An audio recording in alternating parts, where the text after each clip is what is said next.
Chairman Sunny Joseph ആമുഖമായി പറഞ്ഞു. വിത്തുത്സവം 2012 മുതൽ ഫെഡറൽ അലയൻസ് കേരള അവിചാരിത സാഹചര്യങ്ങളിലൊഴികെ, കോവിഡും പ്രളയമൊക്കെയുള്ള അവിചാരിത സാഹചര്യങ്ങളിലൊഴികെ എല്ലാ വർഷവും നടത്തുന്ന പരിപാടിയാണ്. ഫെഡറൽ അലയൻസ് കേരള 2005 രൂപം കൊണ്ട സംഘടനയാണ്. അന്ന് പ്രത്യേകിച്ചും വയനാട് പോലുള്ള പ്രദേശങ്ങളിലെ അതിരൂക്ഷമായ കാർഷിക പ്രതിസന്ധിയാണ് സംഘടനയുടെ രൂപീകരണത്തിലേക്ക് നയിച്ചത്.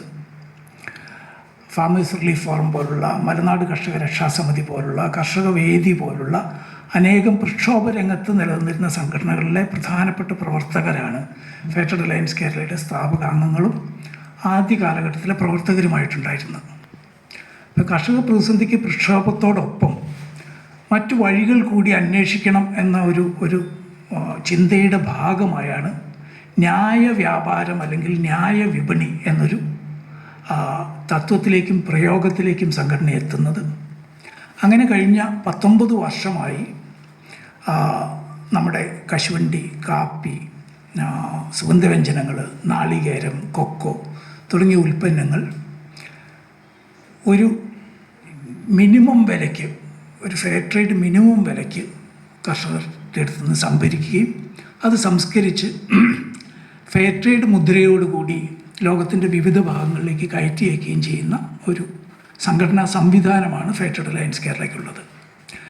സംഘടന അതിൻ്റെ പ്രവർത്തനത്തെ ന്യായ വ്യാപാരത്തോടൊപ്പം ഇന്ന് നമ്മൾ നേരിടുന്ന പ്രധാന പ്രശ്നങ്ങൾ കൂടി അഭിമുഖീകരിക്കുന്ന ഒരു സംവിധാനമായി മാറ്റണം എന്ന ചിന്തയിൽ ഞങ്ങളുടെ പ്രമുഖ അല്ലെങ്കിൽ പ്രധാനപ്പെട്ട പ്രമേയങ്ങളായി ജൈവ വൈവിധ്യം, കാലാവസ്ഥാ വ്യതിയാനത്തിൻ്റെ ഒരു പശ്ചാത്തലത്തിൽ ഭക്ഷ്യസുരക്ഷ, സ്ത്രീനീതി എന്നീ 3 പ്രമേയങ്ങളെ കൂടി ആസ്പദമാക്കി ഞങ്ങളുടെ പ്രവർത്തനം പുനഃക്രമീകരിച്ചത്.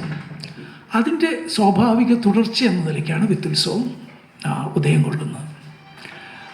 ഭക്ഷ്യസുരക്ഷയിൽ ഊന്നുമ്പോൾ സ്വാഭാവികമായും നമ്മൾ നേരിടുന്ന ഏറ്റവും പ്രധാനപ്പെട്ടൊരു വെല്ലുവിളിയാണ് വിത്തിന്മേൽ കർഷകർക്കുള്ള അവകാശം. വിത്തിന്മേൽ കർഷകർക്കുള്ള അവകാശം സ്ഥാപിക്കുക, നമ്മുടെ അന്യം നിന്നു പോകുന്നതും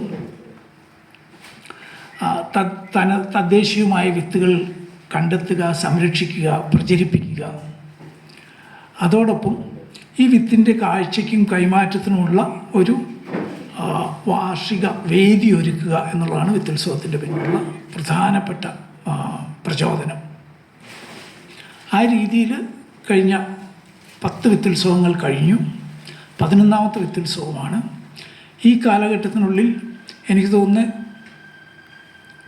അസംഖ്യം അനന്യമായ വിത്തുകളുടെ സംരക്ഷണം സംഘടനയ്ക്ക് സാധ്യമായിട്ടുണ്ട്. ആദ്യകാല വിത്തുത്സവങ്ങളിൽ 1-2 വിത്തുകൾ എവിടുന്നെങ്കിലുമൊക്കെ കൊണ്ടുവന്നത് ഇന്ന് നിങ്ങൾ വള്ളിയൂർക്കാവിലെത്തുമ്പോൾ 22 മുതൽ എത്തുമ്പോൾ മിക്കവാറും ഒരു 80ഓളം സ്റ്റോളുകളിലും നിങ്ങൾക്ക് ഈ വിത്തിൻ്റെ വൈവിധ്യം കാണാൻ കഴിയും. അപ്പോൾ എങ്ങനെ കർഷകൻ വിത്തിൻ്റെ മേലുള്ള അവകാശം സ്ഥാപിക്കുന്നു, ഉള്ള വിത്തുകൾ തന്നെ എങ്ങനെ പൊലിപ്പിക്കുന്നു, പ്രചരിപ്പിക്കുന്നു എന്നുള്ളത് വിത്തുത്സവത്തിൻ്റെ ഒരു പ്രധാന ഊന്നലാണ്.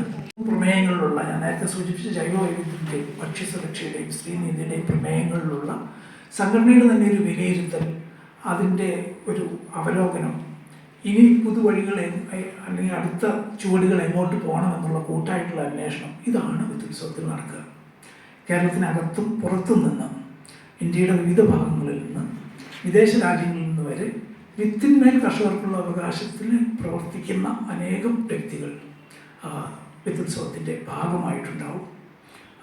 പ്രമുഖ പരിസ്ഥിതി പ്രവർത്തകനും വിത്തിൻ്റെ പ്രശ്നം ദ ഗ്രേറ്റ് ജീൻ റോബറി എന്ന ലേഖനത്തിലൂടെ നമ്മുടെ നെൽവിത്തിനങ്ങളുടെ ജേം പ്ലാസം ഇന്ത്യയിൽ നിന്ന് കടത്തിക്കൊണ്ടുപോയതുമായി ബന്ധപ്പെട്ട വിവാദമായിട്ടുള്ളൊരു ലേഖനം ഒരു 3 പതിറ്റാണ്ട് മുമ്പ് പ്രസിദ്ധീകരിച്ച ക്ലോഡ് അൽവാരിസാണ് വിത്തുത്സവം ഉദ്ഘാടനം ചെയ്യുന്നത്. പ്രശസ്ത നടൻ പ്രകാശ് രാജാണ് മുഖ്യ അതിഥി. പ്രകാശ് രാജ് യഥാർത്ഥത്തിൽ ഇത് 3ാമത്തെ വിത്തുത്സവമാണ്. മറ്റെന്ത് തിരക്കുകളുണ്ടെങ്കിലും വിത്തുത്സവ ദിവസങ്ങൾ പ്രകാശ് രാജ് മാറ്റിവെക്കാറുണ്ട്.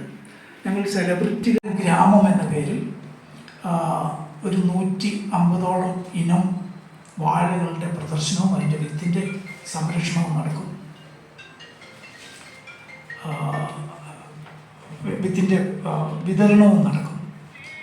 ഏതാണ്ട് 500ഓളം വാഴ ഇനങ്ങൾ തൻ്റെ കൃഷിയിടത്തിൽ സംരക്ഷിക്കുന്ന വിനോദ് പാറശാല എന്ന വ്യക്തിയാണ് ഈ ബനാന ഫെസ്റ്റ് വിത്തുത്സവത്തിൻ്റെ ഭാഗമായി നടത്തുന്നത്.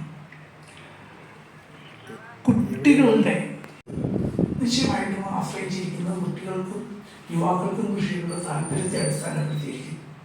അതുമായി ബന്ധപ്പെട്ട് വിവിധ കുട്ടികളുടെ ഈ താല്പര്യങ്ങൾ ഉണർത്തുന്ന വിവിധ പരിപാടികൾ വർക്കിംഗ് ഫണ്ട്സിൻ്റെ ഇടത്തിലുണ്ടാവും. കഴിഞ്ഞ 8ഓളം വർഷങ്ങളായി ഫെഡറൽ റിലയൻസ് കേരളയുടെ കർഷകരുടെ കൂട്ടത്തിൽ സഞ്ചരിക്കുന്ന ഒരു സമീപനങ്ങളും ആശയഗതികളുമാണ് നാളെ നമ്മൾക്ക് ആശ്രയമായി തീരാൻ കഴിയുന്നത് എന്നത് അന്വേഷിക്കുന്ന വളരെ കലാമൂല്യവും ശ്രദ്ധേയവുമായ ഒന്നാണ്. ഇത്തരത്തിലുള്ള വിവിധ വിത്തുത്സവത്തിൽ നിന്നുള്ളത് പ്രദർശിപ്പിക്കേണ്ടത് മ്യൂസിയമോ അല്ലെങ്കിൽ പ്രദർശനമോ അല്ല, എക്സ്ചേഞ്ചാണ് ഏറ്റവും പ്രധാനമായിട്ട് നടക്കുന്നത്, കൈമാറ്റമാണ്.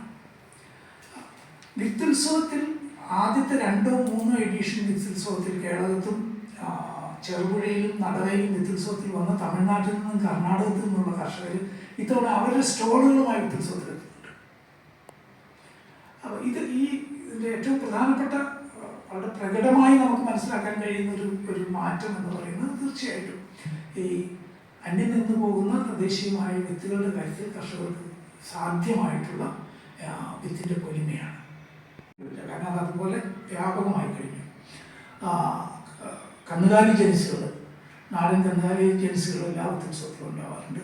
ഇതൊക്കെയും അന്വേഷിച്ച് പോയി കഴിഞ്ഞാൽ പല പഴയ ഏതെങ്കിലും വിത്തുത്സവത്തിൽ നിന്നും ഒരു കന്നുകുട്ടിയൊക്കെ വീട്ടിലേക്ക് കൊണ്ടുപോയിട്ടുള്ള ആൾക്കാരുടെയാണ് തിരിച്ചു വരുന്നത്. അട്ടപ്പാടി ബ്ലാക്ക് ബക്ക് എന്ന് പറഞ്ഞ ഒരാട് ആദ്യത്തെ വിത്തുത്സവത്തിൽ വന്ന ഇന്നൊരു 10-30ഓളം കുടുംബങ്ങളിൽ അവരുടെ ഒരു വരുമാന മാർഗമായി തന്നെ അട്ടപ്പാടി ബ്ലാക്ക് ബക്ക്